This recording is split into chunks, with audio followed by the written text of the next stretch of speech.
Bueno, hombre, yo creo que ya con eso es suficiente. Soy ingeniero del Departamento de Civil y Ambiental de la Universidad del Norte y trabajo el tema de ingeniería costera. Esa es como mi área de especialidad en los últimos años.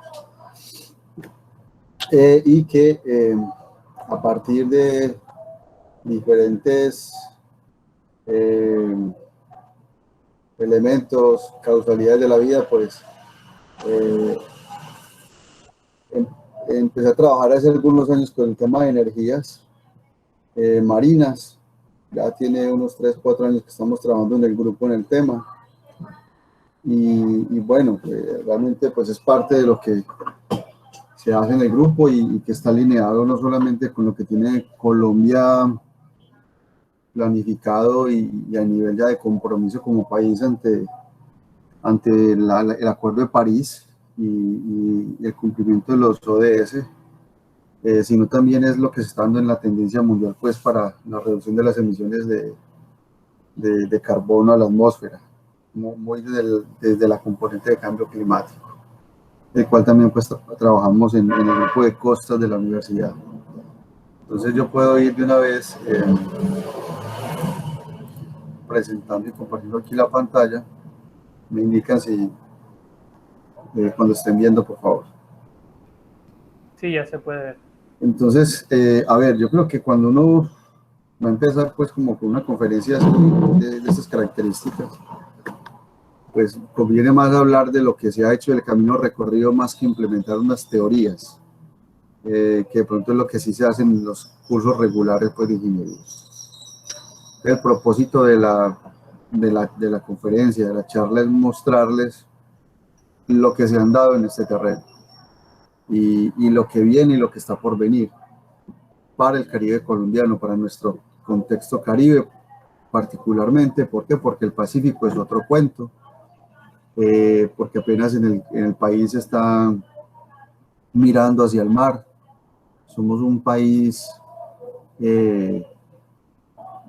con un acervo tremendamente continental, un país que históricamente le ha dado la espalda al mar en todos sus ámbitos, y no es una casualidad que se presenten las desigualdades en muchísimas poblaciones de las regiones costeras, tanto Pacífica como Caribe, justamente pues por esa falta y ausencia de gobernanza. Ya hay cosas interesantes como lo que se hizo desde presidencia desde el año pasado, el desarrollo de la ingeniería offshore en Colombia, el tema energético, el tema de las exploraciones en aguas profundas, en aguas intermedias, en aguas someras.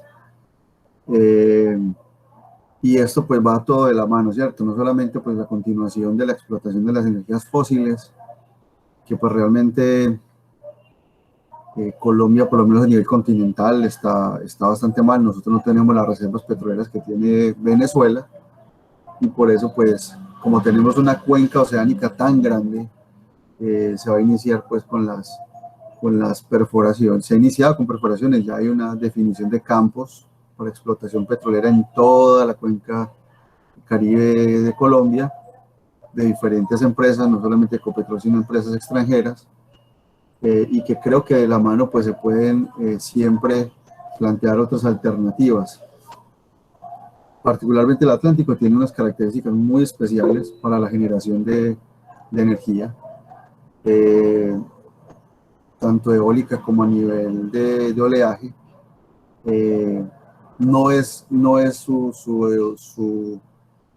fuerte el tema de mareas y de corrientes, pero sí lo es a nivel de campos de viento y de estados de mar, de tren de oleaje.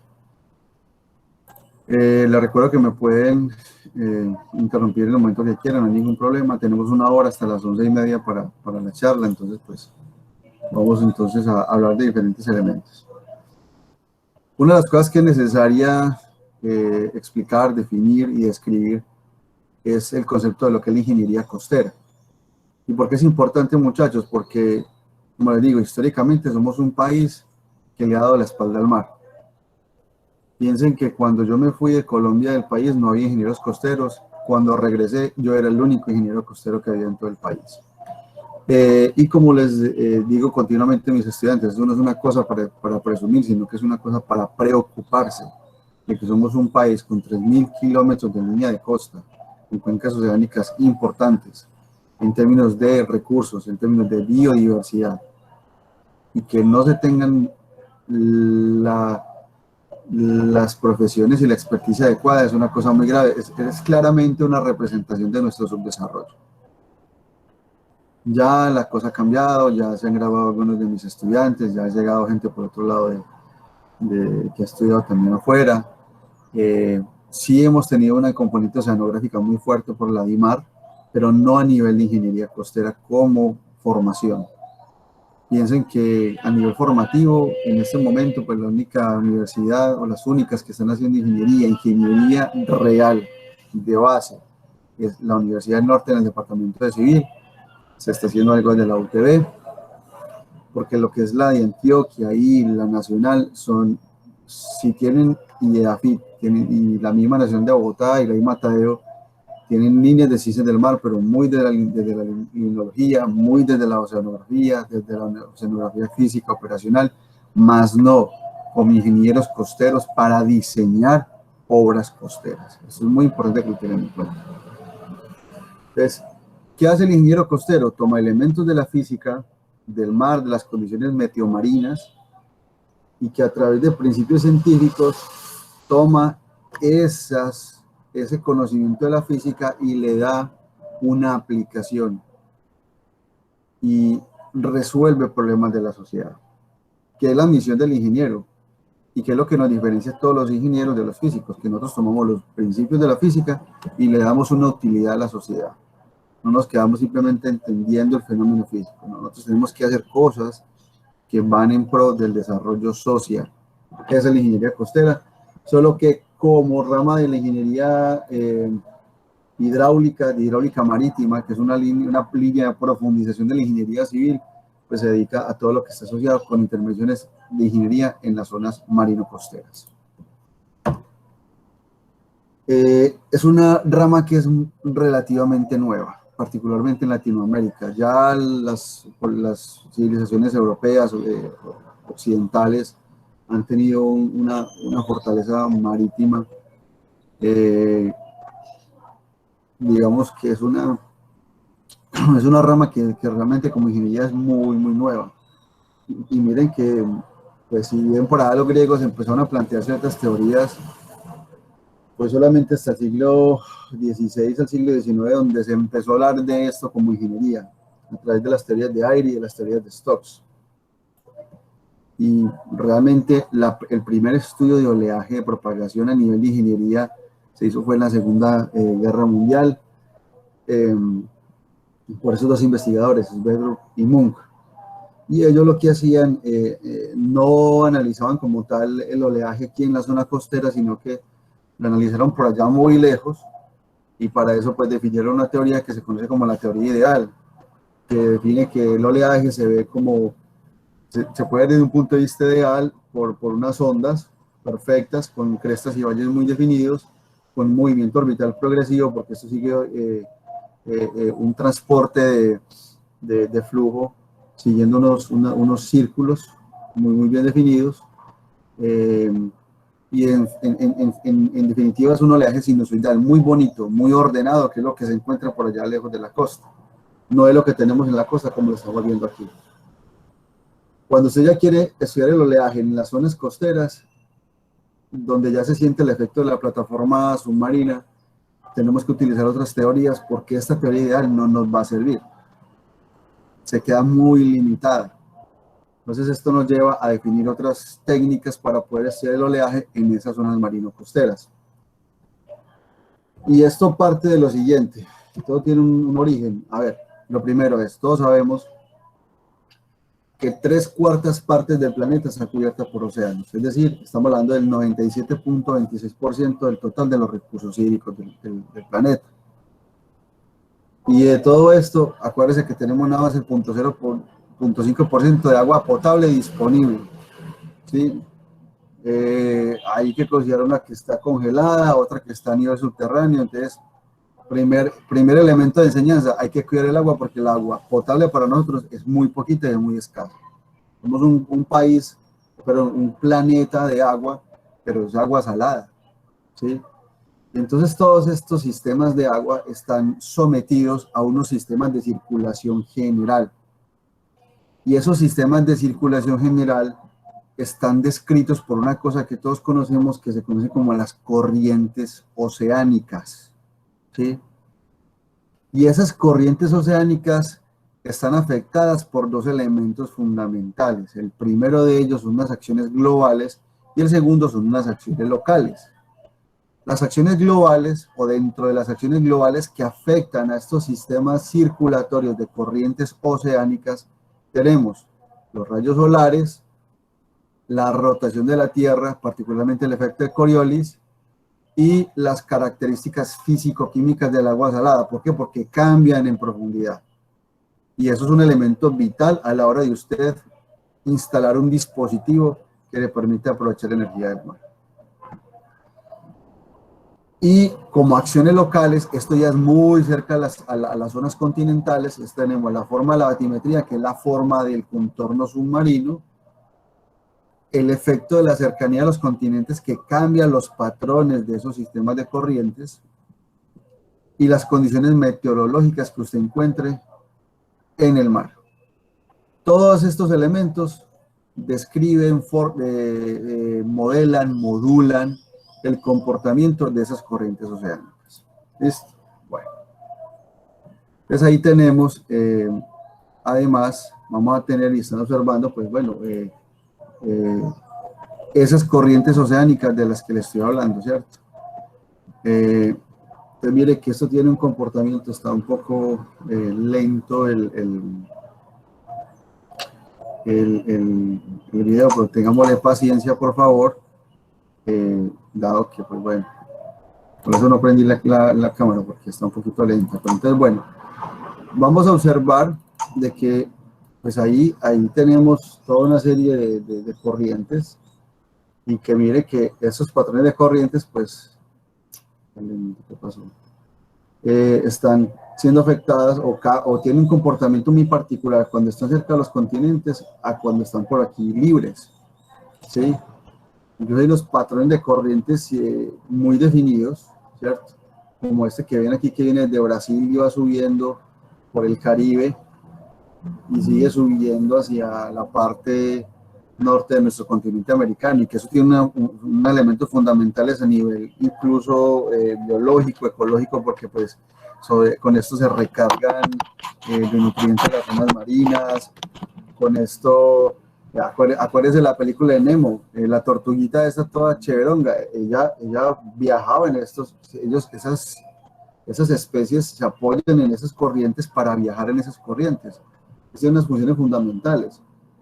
Pero mire cómo cambia, por ejemplo, aquí en lo que se conoce como el Giro de Panamá, cuando esta corriente viene, se choca no solamente con la plataforma submarina, mire esta plataforma continental como es detenida aquí, en la zona de Nicaragua. Esto hace que estos patrones de corrientes cambien su dirección, ¿sí? Y eso tiene un efecto a nivel de oleaje y demás. Bueno. Entonces, ahora, en términos de condiciones meteorológicas, como estamos viendo acá, tenemos que hacer una caracterización, y eso es muy importante. Y es que cuando usted se para en la playa y mira el horizonte, usted ve que llega una ola. Pero lo que nadie nos dice, lo que nadie nos explica a nosotros, es que esas olas tienen diferentes tipos de elementos de formación. Es decir, hay diferentes forzamientos o fenómenos físicos que forman las olas, que no es uno y único exclusivo, ¿no? Uno de ellos son los sismos, que los sismos generan unas ondas que todas las conocemos como los tsunamis, ¿sí? Tenemos luego otras que son el efecto gravitacional del efecto combinado de luna y sol, generan lo que nosotros conocemos como las mareas, que es una onda muy larga y que se representa como una variación en el nivel medio del mar. ¿Listo? Y tenemos un tercer elemento de formación de olas, que es el viento, ¿sí? Entonces, las olas surgen, en particular el oleaje, la mayor parte del oleaje que le llega a la costa es oleaje por viento. Y ahí viene mezclada la marea y en algunos casos, cuando se presentan los sismos, pues vienen los tsunamis. Pero fundamentalmente todas las olas que llegan a la costa surgen del efecto del viento sobre la superficie libre del mar. Y la magnitud de ese oleaje, está asociado a las tormentas que se originan muy lejos de la costa, por allá en aguas profundas, por la velocidad y la dirección de los vientos. Se generan zonas de tormenta. En las latitudes medias, las características de estos vientos van a estar influenciadas por dos elementos, ¿sí? Por eso decimos aquí, por la rotación de la Tierra. Es decir, estamos hablando de la fuerza centrípeta, de la aceleración de Coriolis y de fenómenos hidrometeorológicos extremos. Estamos hablando de huracanes. Todos esos elementos van a condicionar el comportamiento del oleaje por viento que llega a la costa. Entonces el oleaje se va a formar por la acción del viento que viaja desde aguas profundas, en lo que nosotros definimos en costas como trenes de onda o frentes de onda, que tienen diferentes tamaños, diferentes alturas de ola, todos son diferentes, nunca se repite. Una ola nunca es igual, jamás es igual. La magnitud de ese oleaje generado por viento, vamos a ver que se genera en una zona muy particular, que es donde se da la tormenta, que es donde en esa zona de tormenta el viento genera una influencia sobre la superficie libre del mar, y esa zona nosotros la conocemos como el fetch, ¿sí? Y entonces en esa zona pues tenemos unas características de dirección de viento y de magnitud de viento muy particulares en tormenta, que es lo que genera justamente ese oleaje. Bueno. Entonces estamos hablando de los huracanes. Entonces resulta que tenemos que tratar de entender un poco este tema, y es que, a ver,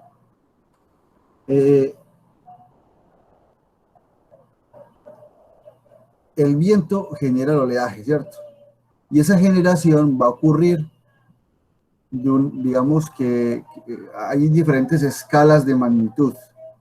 Entonces, cuando usted mira la cuenca oceánica como cuenca oceánica, uno tiene que analizar las condiciones atmosféricas, porque hay una interacción entre la atmósfera y entre la superficie del mar.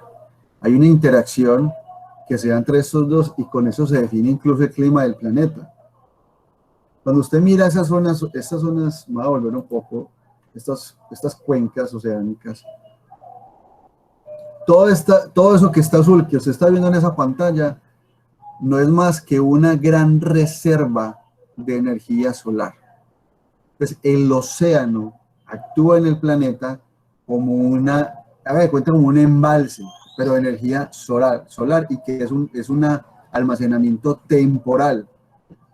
Y ese almacenamiento temporal se da a través de un intercambio de calor y humedad entre el mar y el aire.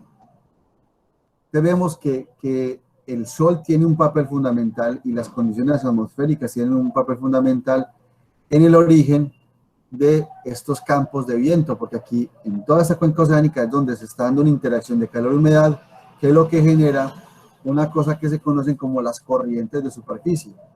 Hay unos gradientes de humedad y de temperatura que activan corrientes, y que esas corrientes empiezan en función del gradiente de temperatura, sobre todo cuando se mezclan los vientos que vienen de acá desde la parte polar, desde la parte norte, y se mezclan con los que suben y ascienden desde el Ecuador. Hay unos altos gradientes que generan justamente las tormentas.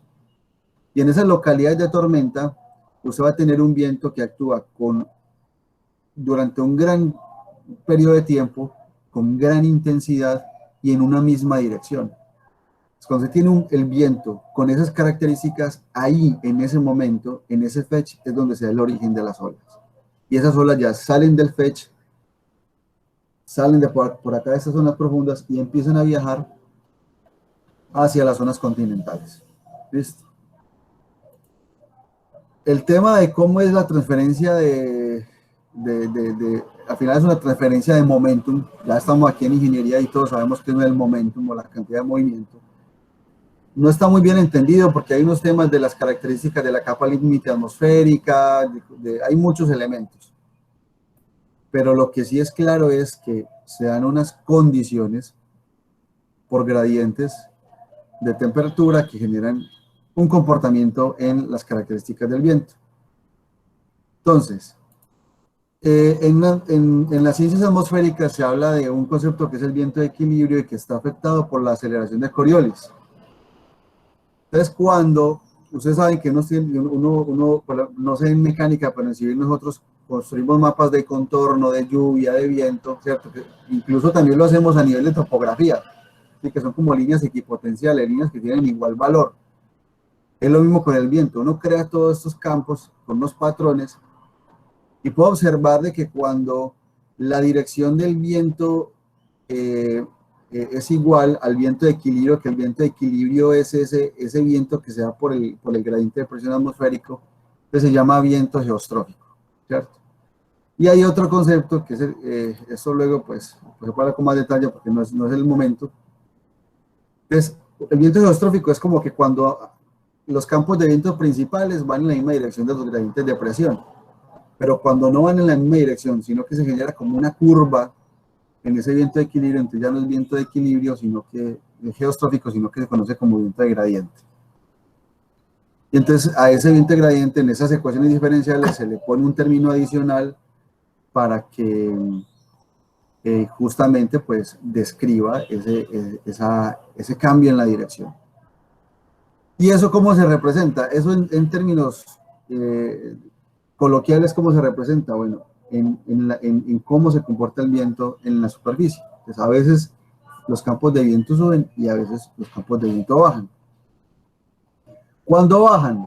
Cuando se tienen masas de aire caliente que empiezan a ascender, ¿cierto? Y por diferencia de densidad y temperatura, estas ascienden.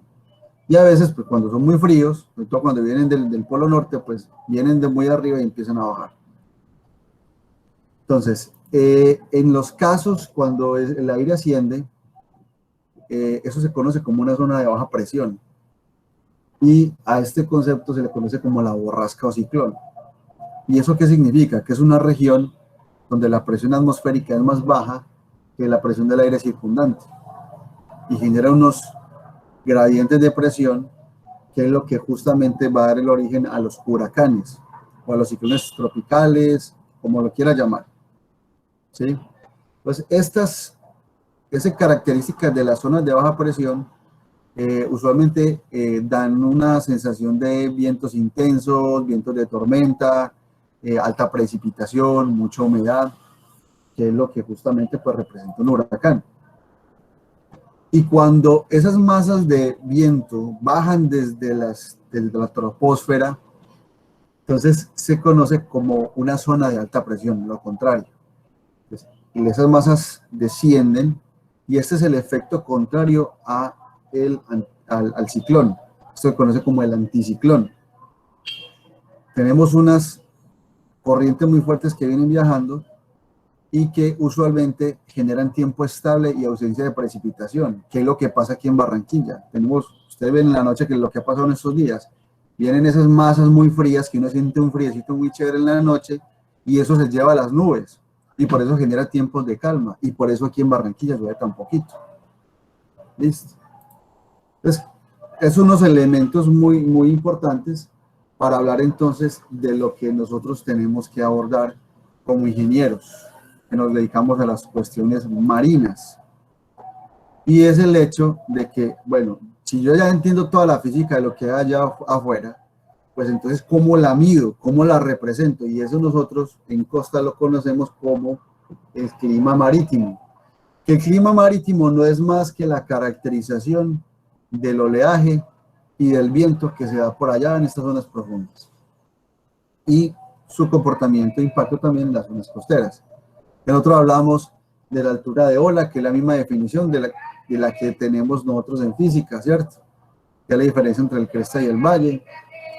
Hablamos de los estados de mar, Los estados de mar, recuerde que son esos frentes de onda que vienen viajando, pero que hay que tener en cuenta una cosa, que cuando usted quiere aterrizar eso a la realidad, cuando usted quiere aterrizar eso a la ingeniería real, uno tiene que tener un parámetro para poder medir eso. Usualmente eso se hace a través de unas técnicas de medición, o uno pone una boya, usted pone una DCP en el fondo del mar, que son bien, le da en todas las direcciones, las corrientes en todas las direcciones, los cambios en la presión en todas las direcciones. Lo puede medir visualmente, en fin, luego hablamos de eso. Pero hay que tener en cuenta una cosa para definir ese estado de mar, es que independientemente de la forma como usted mida eso, en términos estadísticos, porque como esto toca analizarlo como estadística, ya aquí no se vale hablar de esa teoría ideal que hace un momento les conté, sino que como estadística eso toca tener una caracterización y uno dice, bueno, yo voy a medir esto y lo mido durante un periodo de tiempo representativo. Entonces, en términos estadísticos, yo digo que mi estado de mar es ese periodo en el cual yo mido los principales parámetros característicos del oleaje, y en ese tiempo yo digo que las fuerzas que perturban o que generan ese fenómeno, que es la variación del nivel medio, esas olas, están compensadas por unas fuerzas que restauran, que tienden a que esa ola vuelva a ser una línea quietecita, como una piscina, una superficie libre muy pequeña, muy fija. Y eso me garantiza que entonces yo digo que durante ese periodo de tiempo estadísticamente eso es estacionario y que puedo utilizar esa información que yo me di durante ese tiempo para hacer mis cálculos, y que eso es representativo de cualquier otra cosa que pueda llegar a pasar ahí. Eso es más o menos lo que se define como el estado de mar. También tengo que caracterizar las tormentas. Cuando yo digo que es una tormenta y cuando no, eso toca tenerlo muy claro, ¿sí?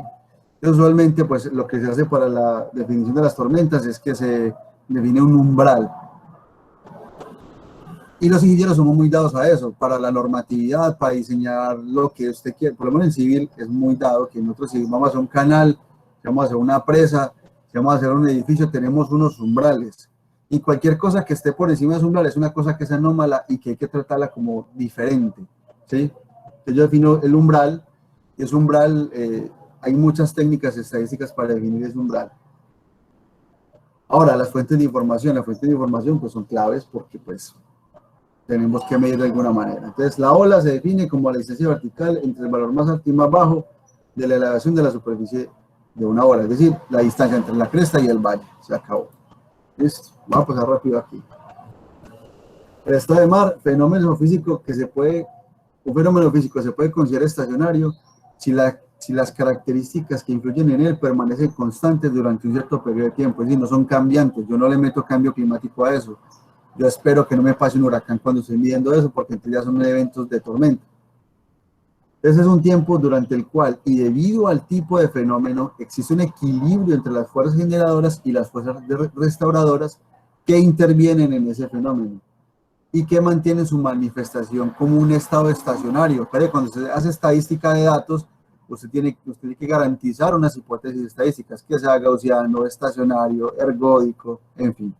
Es para poder estudiar esto como un fenómeno aleatorio, porque el oleaje es tremendamente aleatorio. Y en cuanto a las bases de datos, pues existe, como les digo, antes se tenía la información medida en barcos, en cartas náuticas, que eran unas medidas de sensibilidad muy al ojo, que después se fueron tecnificando, se fueron pasando a mapas, pero hay un tema aquí, por ejemplo, con el caso de la información de barcos en ruta, que es una información que no considera los episodios más extremos, porque pues, cuando se viene un huracán o una tormenta, pues el barco lo primero que hace es salirse de la tormenta, por el riesgo que supone para la navegación y para la tripulación. Otro es instalar ADCPs. Aquí sí les queda debiendo el tema de la ADCP, se me pasó colocarlo. Y cuando usted no tiene plata, no tiene forma de medir, pues modelación numérica es la única opción. ¿Listo? Bueno. Entonces, para poder usted definir la instalación, el diseño de una obra que permita el aprovechamiento de energías renovables en el mar, uno tiene que hacer dos tipos de análisis. El primero de estos es lo que se conoce como el análisis de régimen medio. Es decir, cómo es el comportamiento normal, común y corriente del mar en condiciones normales, no en condiciones de tormenta. Entonces, para eso uno lo que hace es que define una probabilidad de no excedencia, es decir, todo lo que esté por debajo de la excedencia de un umbral, ¿sí? Es describir cómo se comporta estadísticamente una distribución. Esto es lo más normal, lo más gaussiano que se puede encontrar. Entonces, cómo llega normalmente la ola a la playa. Ese es el régimen medio. Y luego viene, bueno, aquí hay unas gráficas que nos muestran a nosotros cómo evaluar eso. Entonces, como lo vimos, sacamos probabilidades de la excedencia. Eso se puede hacer a nivel anual, multianual, estacional, y empieza uno a caracterizar y a jugar con esa información. Además, en términos de oleaje y viento, pues uno no solamente mide la magnitud, sino que analiza la dirección del oleaje desde dónde viene y hacia dónde va, ¿sí? Eh, y además de esto, una de las cosas interesantes cuando usted juega con ese análisis de información es que no solamente te dice desde dónde viene, sino los porcentajes en los que están llegando esas alturas de ola a la costa, ¿sí? Te define porcentajes. Esto es una gráfica muy descriptiva de lo que es el régimen medio. Y como les decía, esto es tremendamente importante, sobre todo en países como Colombia, porque nosotros no tenemos la supertormenta, nosotros no tenemos los estados de mar que tienen, por ejemplo, en el Mar del Norte, por ahí los irlandeses, los canadienses, en Groenlandia, los ingleses, no, esto es un mar tropical. Entonces, a partir de estos análisis, pues uno puede empezar a ver cómo es la condición media, luego analiza cómo son las condiciones extremas y se analiza y se ve la posibilidad de un potencial aprovechamiento.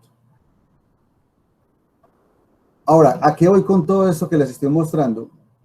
Que tengan presente una cosa, que cuando usted trabaja con estos temas a nivel de ingeniería, sea ingeniería hidráulica, sea ingeniería maremotriz, sea ingeniería eólica, por lo menos estas tres requieren de diferentes perfiles de la ingeniería.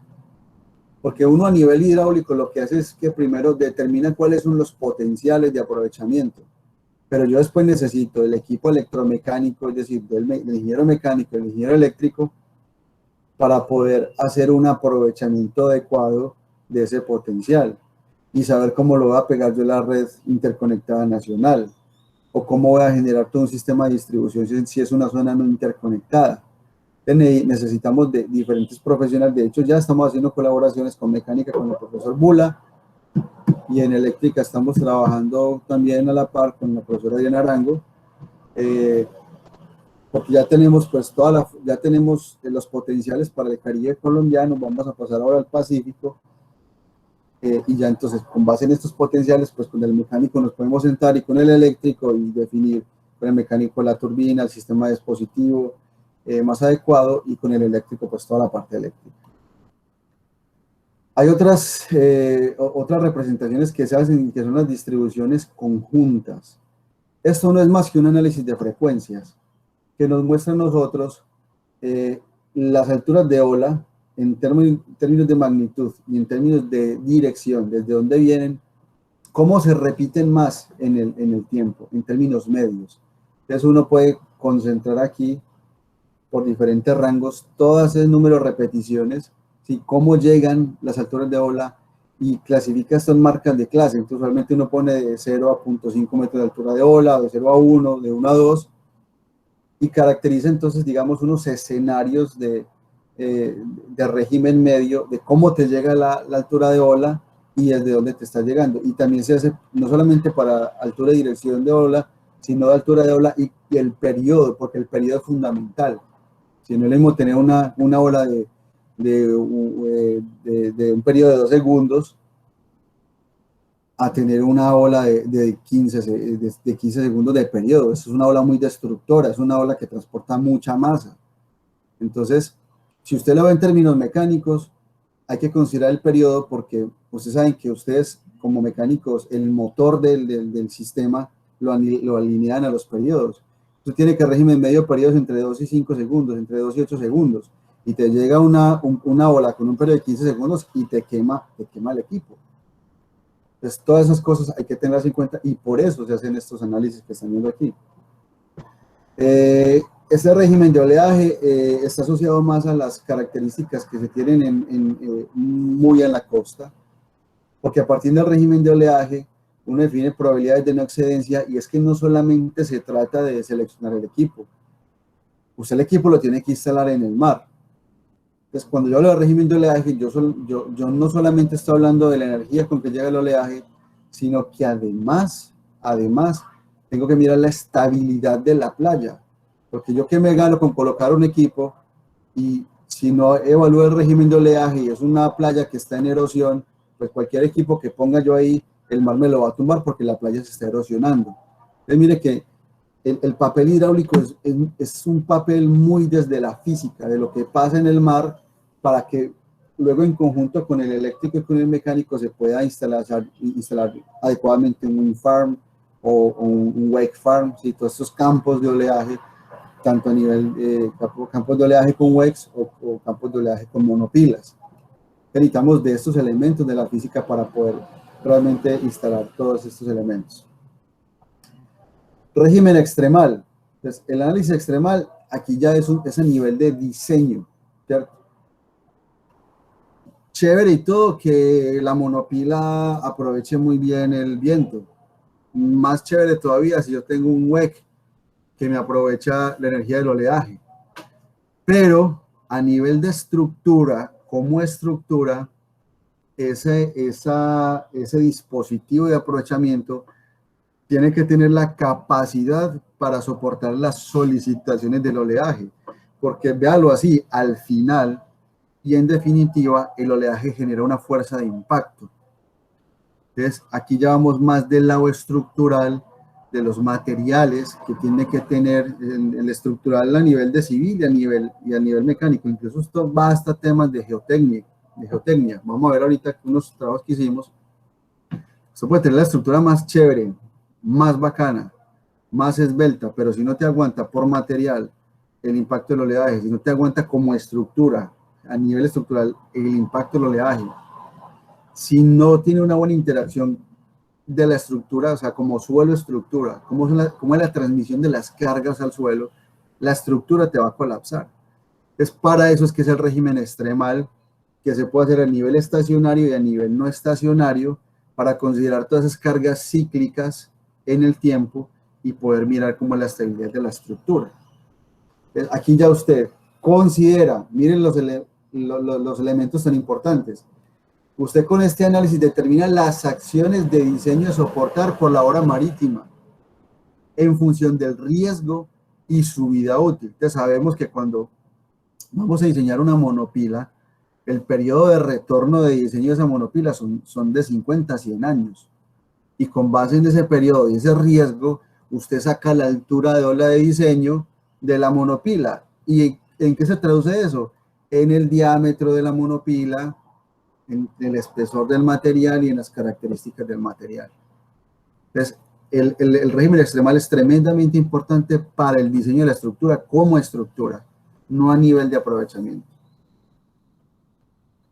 Hacemos curvas de probabilidad de excedencia, es decir, cuál es la probabilidad en términos de periodo de retorno, o cuál es el tiempo medio que usted necesita o que se le va a presentar durante la vida útil de la estructura, ¿sí?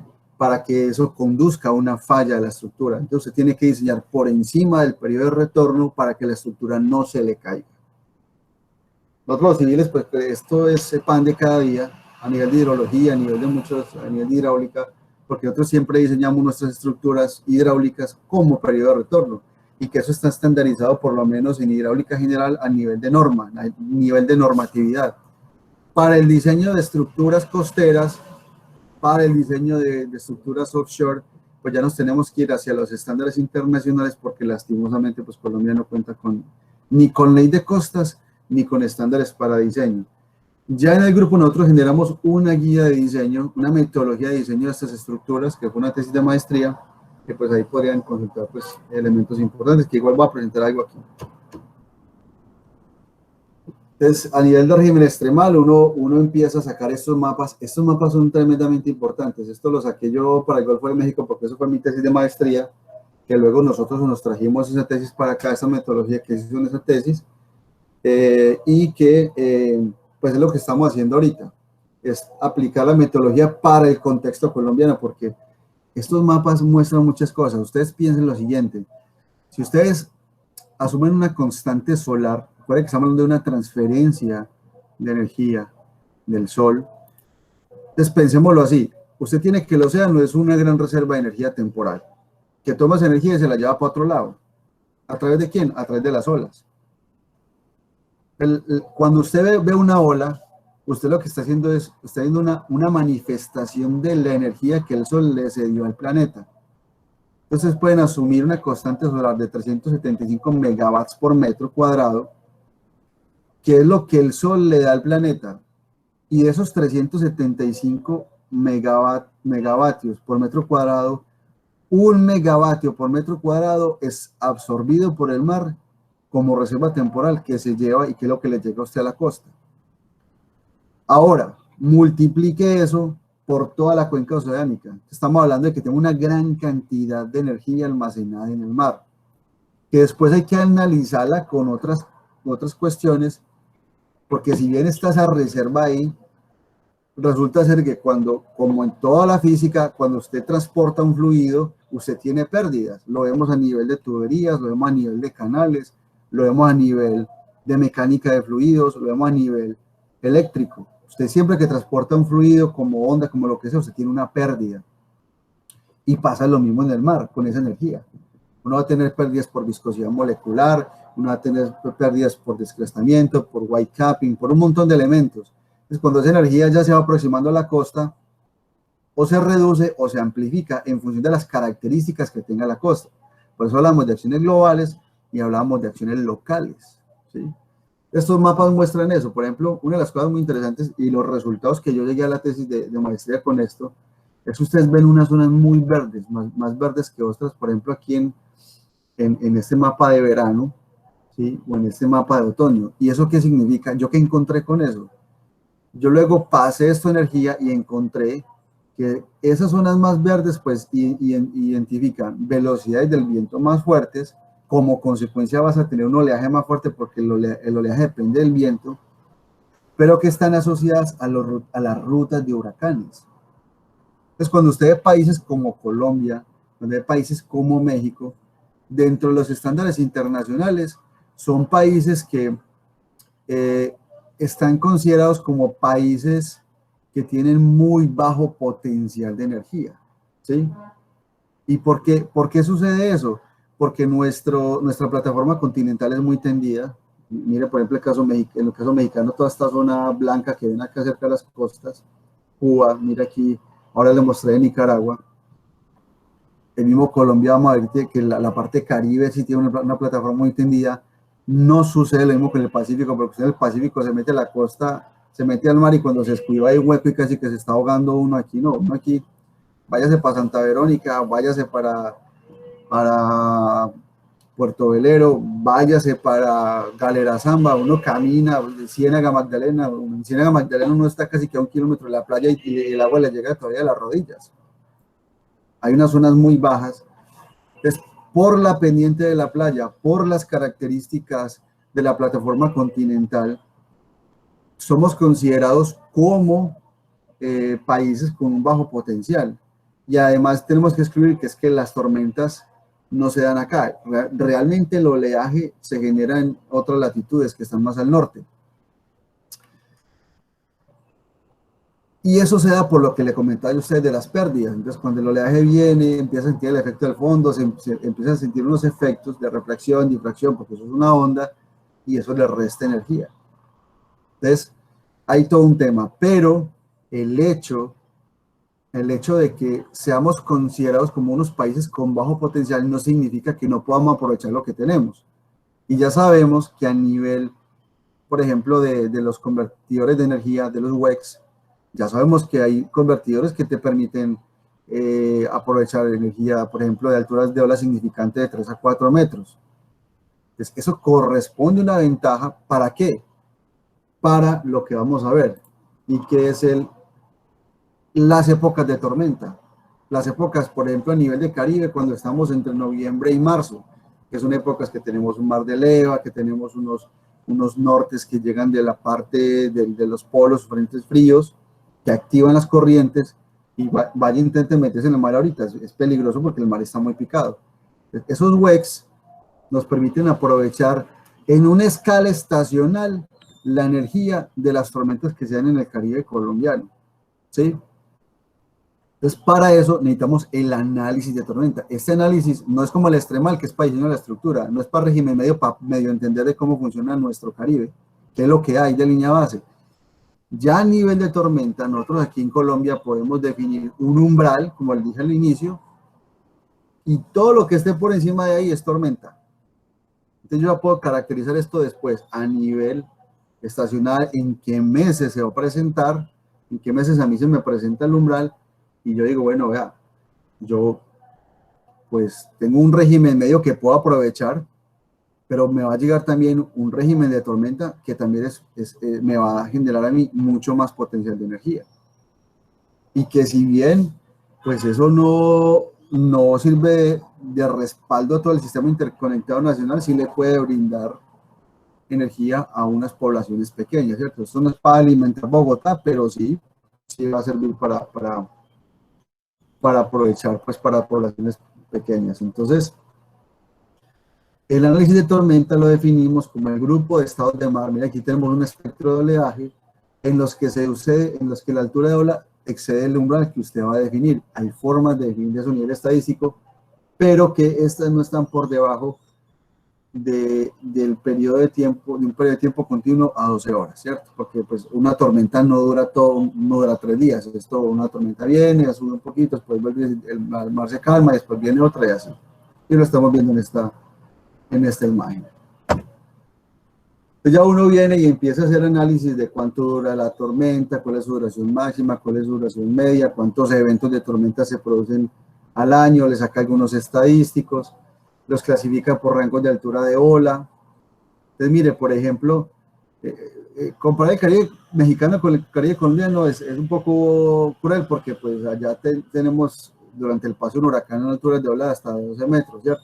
En Colombia no pasan de 4 metros, de 5 metros, no tenemos más, es lo que hay a nivel de Caribe, ya en el Pacífico se da otro cuento.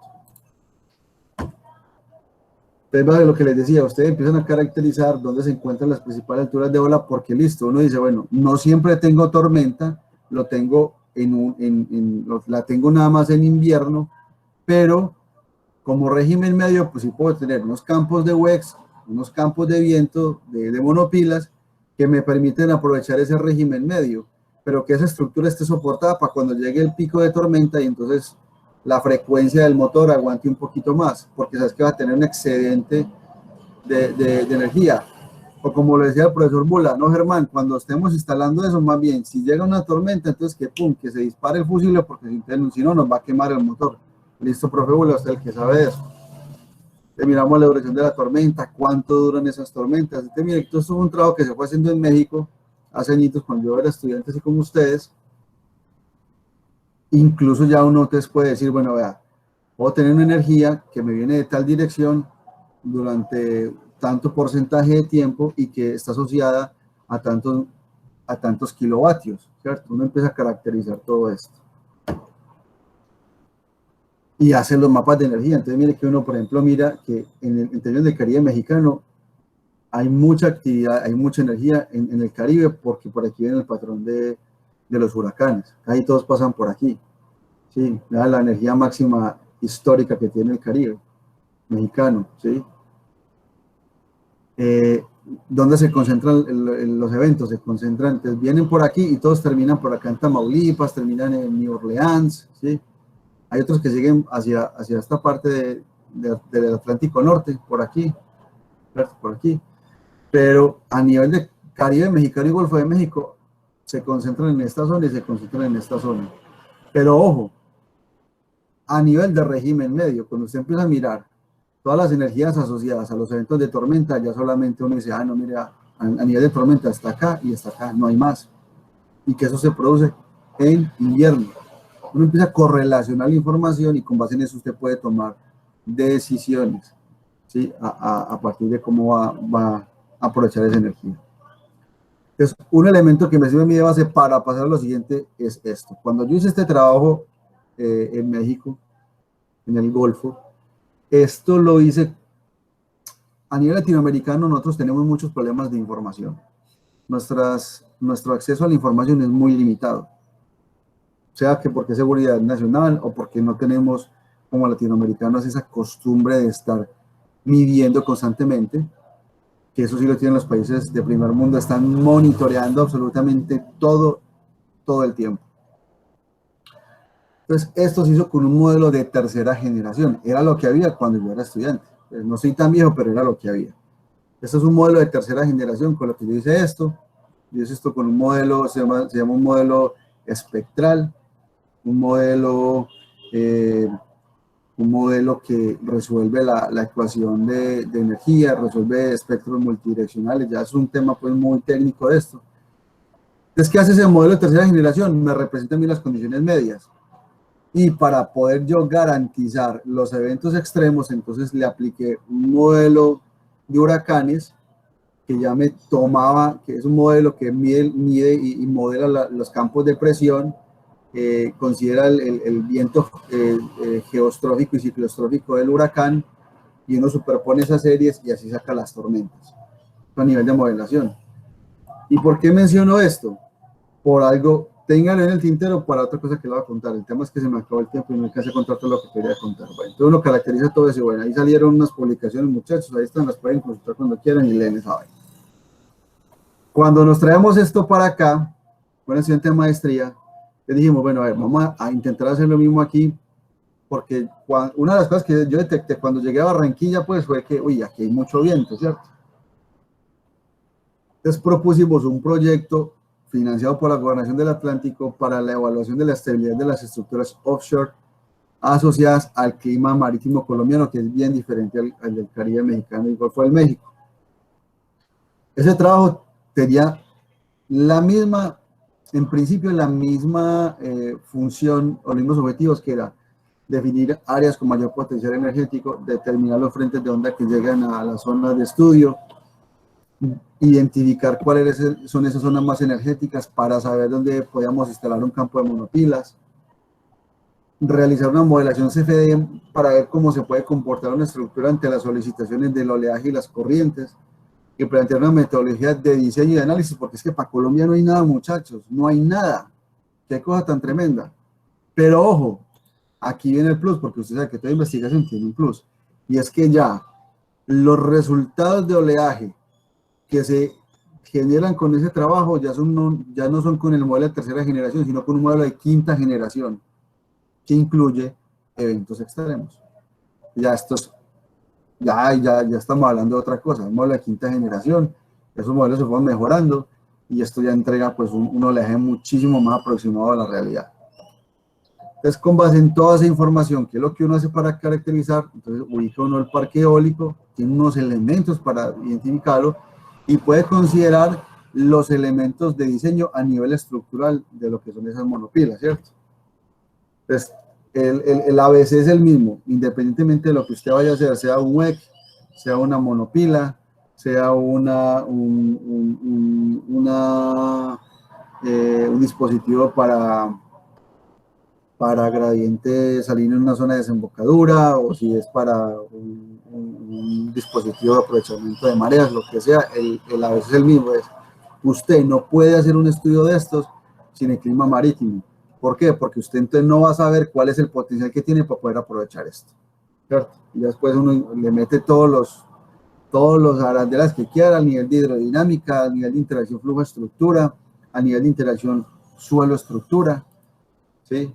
Eso se va detallando. Entonces, mire, lo mismo, régimen medio extremo de tormentas y ubicación de las alternativas. Entonces, ¿qué hicimos? Mire, el mismo mapa que hicimos por allá, pero para el Caribe colombiano. Y oh, sorpresa, encontramos que a nivel estacional, la zona más activa es la zona de la desembocadura. Por allá hay unas cuestiones muy importantes en Galera Zamba, pero no del nivel de la desembocadura y de esta celda litoral del Magdalena, porque es que además uno tiene que saber de costas también por la geomorfología de la costa. Acuérdense que nos clasifican como país de bajo potencial es por la geomorfología costera, no por la energía contenida en el oleaje, no, porque es que eso viene con una energía almacenada, 1 watt por metro cuadrado. El tema es que como nuestra geomorfología es bien particular, genera pérdidas en esas olas y entonces ya no podemos aprovechar lo mismo porque se fue quedando en el camino. Eso ya es otro cuento. ¿Sí? Entonces ya logramos seleccionar como la zona de la desembocadura como una muy buena zona para instalación de un parque eólico. Además de otras características, que es que si usted lo hace en una zona donde tiene una subestación cerquita que está Las Flores, que vienen desarrollos portuarios, por ejemplo, uno dice, si instalamos un campo de monopilas, por lo menos le podemos dar energía al superpuerto, que es lo que se piensa hacer, o a lo que se vaya a hacer, que para ese entonces no se hablaba de lo de Mallorquín, de este bioparque, y ahí también se puede sacar energía para eso. ¿Sí? Dinámica, los efectos del río, del sedimento, otros elementos ahí. Y ya entonces la estudiante que era Marianela Bolívar empezó el diseño estructural, las longitudes, los diámetros, ya que el módulo de Young, todas esas cuestiones estructurales que eso lo sabe muy bien el estructural, y en este caso Marianela, que fue el que hizo el diseño de esa estructura, quien la modeló, calculó campos de presión a nivel de superficie, allá arriba en las aspas por los campos de viento, abajo con el suelo, ¿sí? Eso tiene todo un tema. Entonces ahí salieron unas publicaciones que ahí también están pues a la orden, los pueden encontrar. Está esta de Puerto Colombia, que también fue un tema ahí muy ecológico. Aquí se consideran temas muy ecológicos. Y a nivel de suelo, pues con el profesor William, que él es un geotecnista que ya no nos acompaña en el norte, pero en su momento estaba con nosotros, él aplicó un modelo geotécnico para mirar cómo era el efecto de cargas cíclicas laterales en la estructura y en la interacción lo que es la estructura. Entonces este paper pues está todavía calientico porque esto fue a principio del año pasado, de este año que salió. Ahí lo pueden revisar, muy interesante. Producto, entonces como vimos la falta, la necesidad y la ausencia de poder medir esto y saber qué es lo que hay, y esa pelea pues para que a usted las caro, la DIMAR le entregue algún dato, uno alcanza de eso, y entonces hicimos una aplicación que se llama MAR, de acceso libre, toda la pueden utilizar, donde la aplicación te calcula la energía en términos de vatio por metro en cualquier parte del Caribe y del Atlántico en el continente americano, ¿cierto? No del lado europeo, sino del continente americano.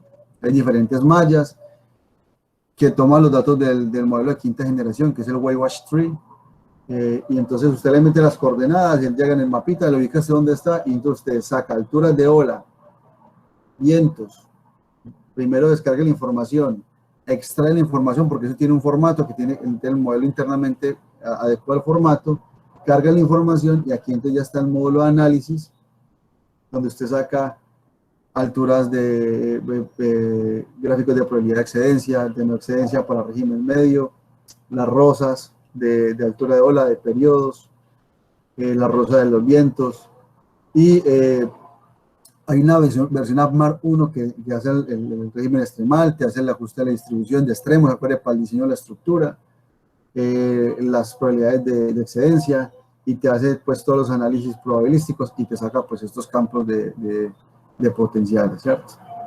Entonces, ¿por qué hubo que recorrer todo ese camino otra vez? Porque aquí en Colombia, o sea, si en México están mal, aquí estamos peor, o estábamos peor. Ya podemos aquí ya estimar potenciales.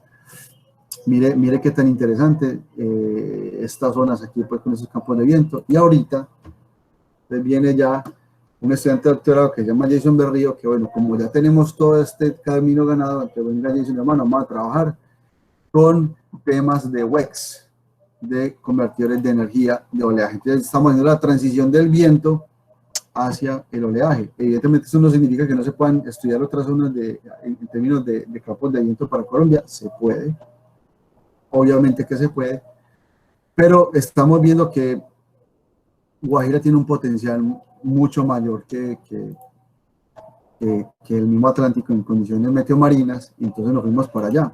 Entonces aquí pues ¿qué está haciendo él? Primero una clasificación de todas las opciones que tiene en cuanto a a los dispositivos de absorción de energía del oleaje por su ubicación, por su funcionamiento, en cuanto a la captura del sistema primario, que los que son oscilantes, que los que son de desbordamiento, que los que son de cuerpo activado por onda, otros que son de cuál es el principio de funcionamiento del sistema de toma de fuerza de puerto, ¿sí?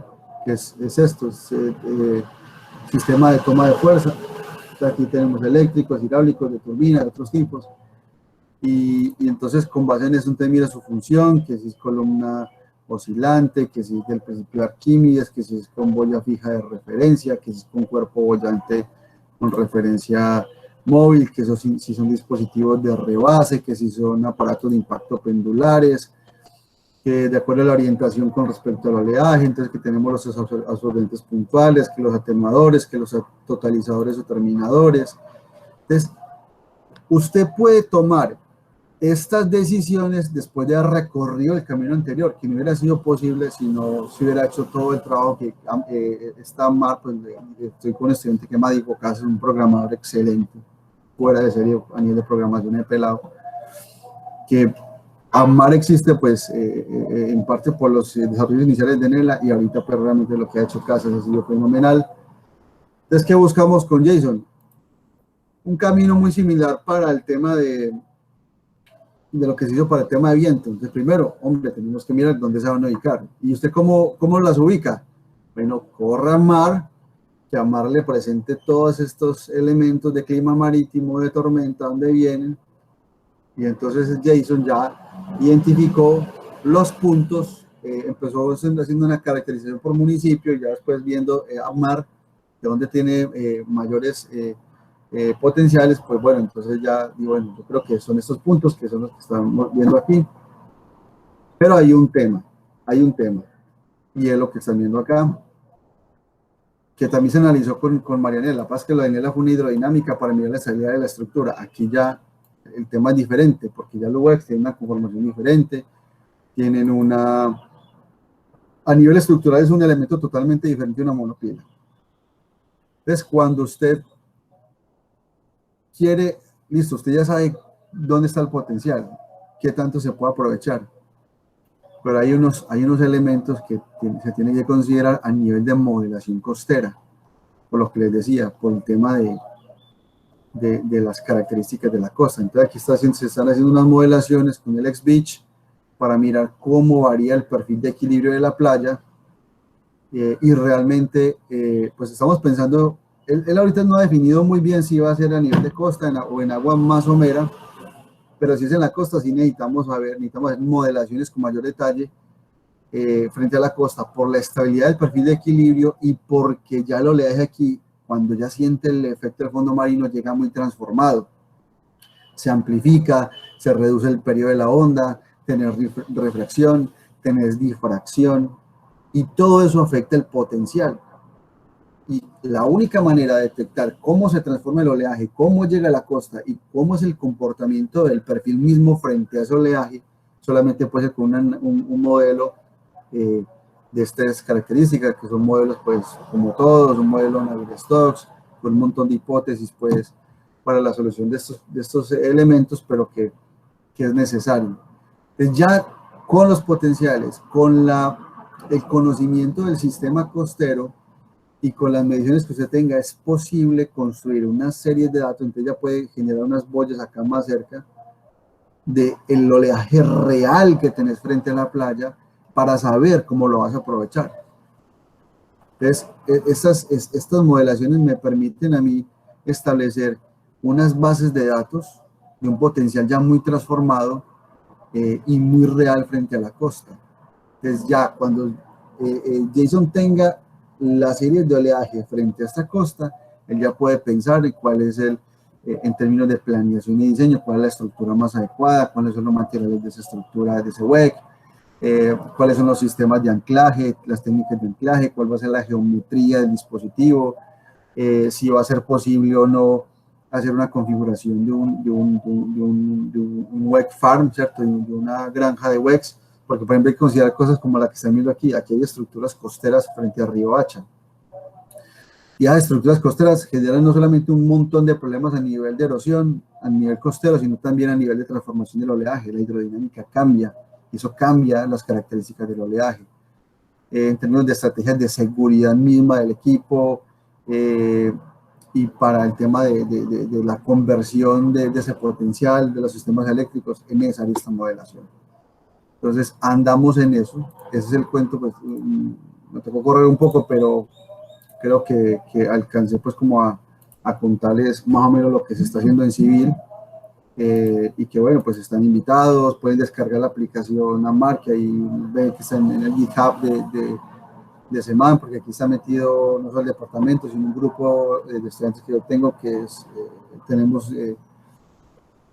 nos llamamos Seman, que es Coastal Ecosystem Management Network, y ahí pues venimos haciendo cosas no solamente a nivel de energía renovable, sino a nivel de Nature-Based Solutions, ¿sí? Que son soluciones basadas en naturaleza. Entonces, cuando implementas soluciones basadas en naturaleza, creo que ahorita ya puedo prender la cámara para que por lo menos me conozcan. Cuando implementas soluciones basadas en naturaleza con elementos de energías renovables, pues ya le estás cumpliendo al presidente, por lo menos el hombre ya tiene algo que mostrar en París, porque está teniendo ODS, está reduciendo carbono, que las mismas soluciones basadas en naturaleza son elementos fundamentales para la captura de carbono, como son los bosques de manglar, como son las zonas buffer para atenuación de inundaciones, de las tormentas. De forma natural, un manglar hace eso, reduce y absorbe la energía del oleaje. Ahorita se está cambiando, incluso las últimas investigaciones, cuando ves Renewable Energy, cuando ves Coastal Engineering, hay un montón de papers, Ocean and Coastal Management, hay muchas revistas que están pensando no solamente en instalación de estos elementos en la costa, sino hacer campos de WEX, campos de monopiles, porque al tiempo que vos estás absorbiendo, pues también la ola choca contra la estructura, entonces absorbes parte de la estructura, cuando es una carga de impacto, parte de la ola se absorbe, esa energía se absorbe, parte se refleja, parte se transmite, entonces la que se transmite es la ola que alcanza a pasar la estructura. Esa energía, entonces, ¿por qué se piensa en los campos de monopilas o campos de WEX? Pero como ya la ola se absorbió y chocó contra la estructura, luego de que pasan todo el campo, es un oleaje ya que viene con menos energía. Entonces se piensa en estos campos como elementos de protección costera, similar al comportamiento que tiene el manglar. Entonces usted empieza a integrar todo eso como un Nature-Based Solutions, como un Green Infrastructure, y salen unos conceptos de ingeniería muy bacanos. Eso es lo último en tendencias que hay a nivel de procesamiento de energía, de soluciones costeras, de obras de ingeniería costera. Entonces, bueno, pues muchas gracias. Creo que me pasé 15 minutos más de la hora, pero pues, no sé, algún comentario, alguna duda, adelante. No, tranquilo, ingeniero, muchas gracias. La verdad, muy interesante. Creo que más de uno acá quedamos encantados, enganchados con el tema y quien quita si de aquí salga alguna persona para que siga trabajando en esos proyectos. Entonces, no sé si alguna persona tenga alguna pregunta, la puede escribir por el chat o puede prender el micrófono con total confianza.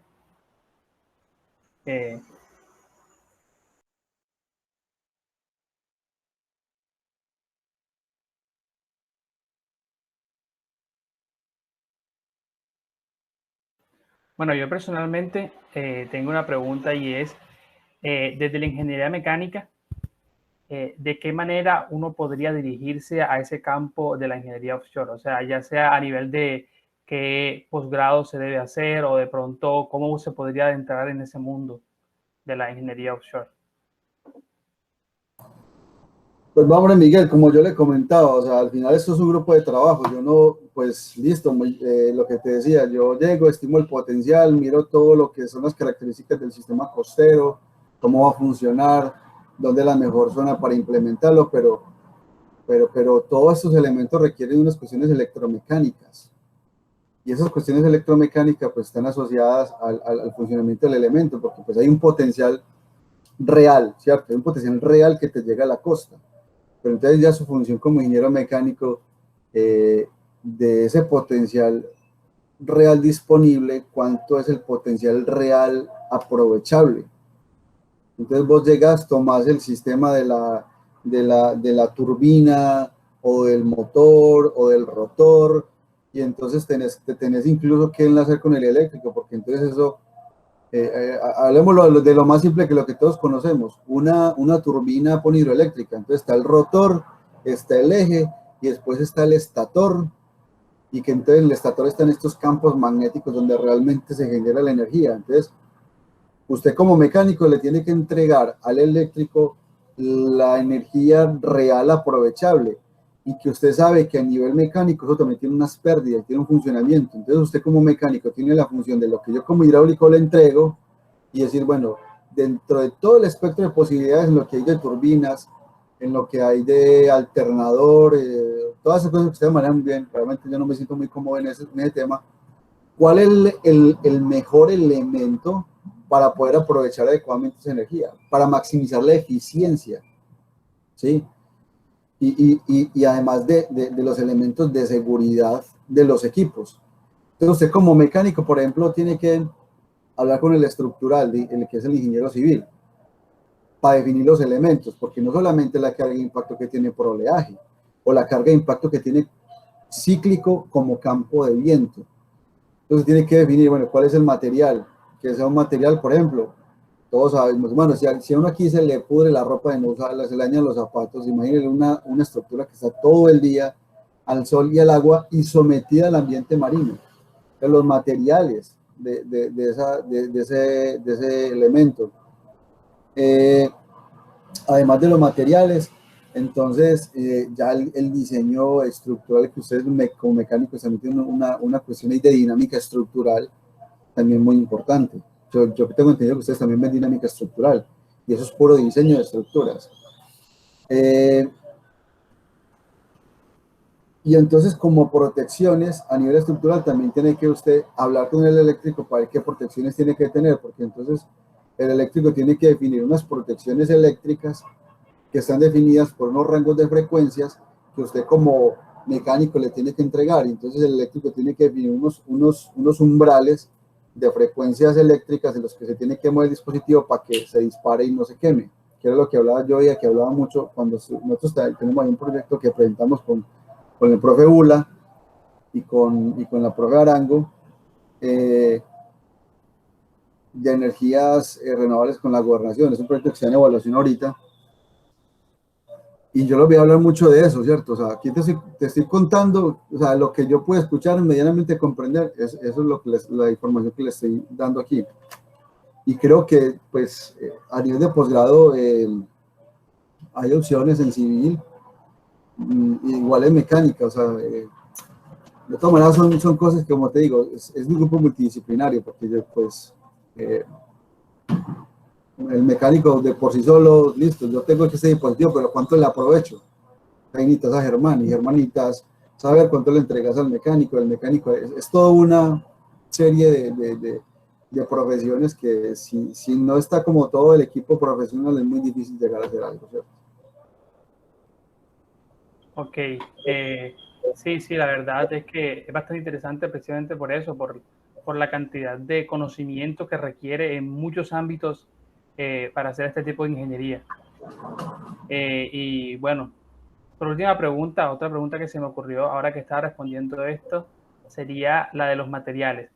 Generalmente, ¿qué tipo de materiales se manejan para este tipo de estructuras, teniendo en cuenta los aspectos que usted mencionó, los factores externos que podrían afectarlos? El principal factor es la corrosión por la salinidad del mar. Eso es o sea, aquí ya estamos hablando de diseño de materiales resistentes a ambientes marinos, donde, pues, hombre, yo no sé experto en corrosión, pero sí sé que tiene que tener, pues, como unas aleaciones el material y todos unos recubrimientos a nivel de, pues, de pinturas y cosas de esas para que eso no se corroa. En civil, por ejemplo, se utilizan muchos estos recubrimientos de Zika, ¿sí? Que son un montón de Incluso aquí está Varo, que es uno de mis asistentes, me puede ayudar más con eso, que de pronto se acuerde más que yo, porque pues esto de estructuras, y yo esto lo vi, hermano, cuando estaba como ustedes, y hace como 15 años. Ahí sí me la puso muy dura. Pero pues aquí tenemos una compañera que trabaja materiales y trabaja especialmente corrosión, ¿sí? Y que creo que es lo que más daño le causa a las estructuras en la costa, la corrosión por la salinidad del mar y pues todas esos procesos y esas reacciones químicas que se dan entre la pintura, el material y la sal del mar. Bueno, listo. Muchas gracias, ingeniero Germán. La verdad fue un honor tenerlo acá en este espacio. Fue bastante provechoso, bastante productivo y la verdad es que aprendí un montón de cosas que a veces uno no, ni siquiera se dice. Por ejemplo, hay muchas cosas que usted mencionó del mar que ni siquiera me preguntaba, por lo menos, de dónde vienen las olas. O incluso, o sea, son cosas que de verdad son bastante interesantes y es bueno tenerlas en cuenta y aprenderlas. Y como dije ahorita, espero que más de uno se haya quedado con la intriga y con las ganas de seguir trabajando en esta área. Entonces, bueno, pues, bienvenidos cuando quieran. Muchas gracias. Listo, muchas gracias a usted y a todos los asistentes. Que tengan buen resto de día. Hasta luego. Esté muy bien. Muchas gracias por la invitación. Hasta luego. Muy bien, hasta luego.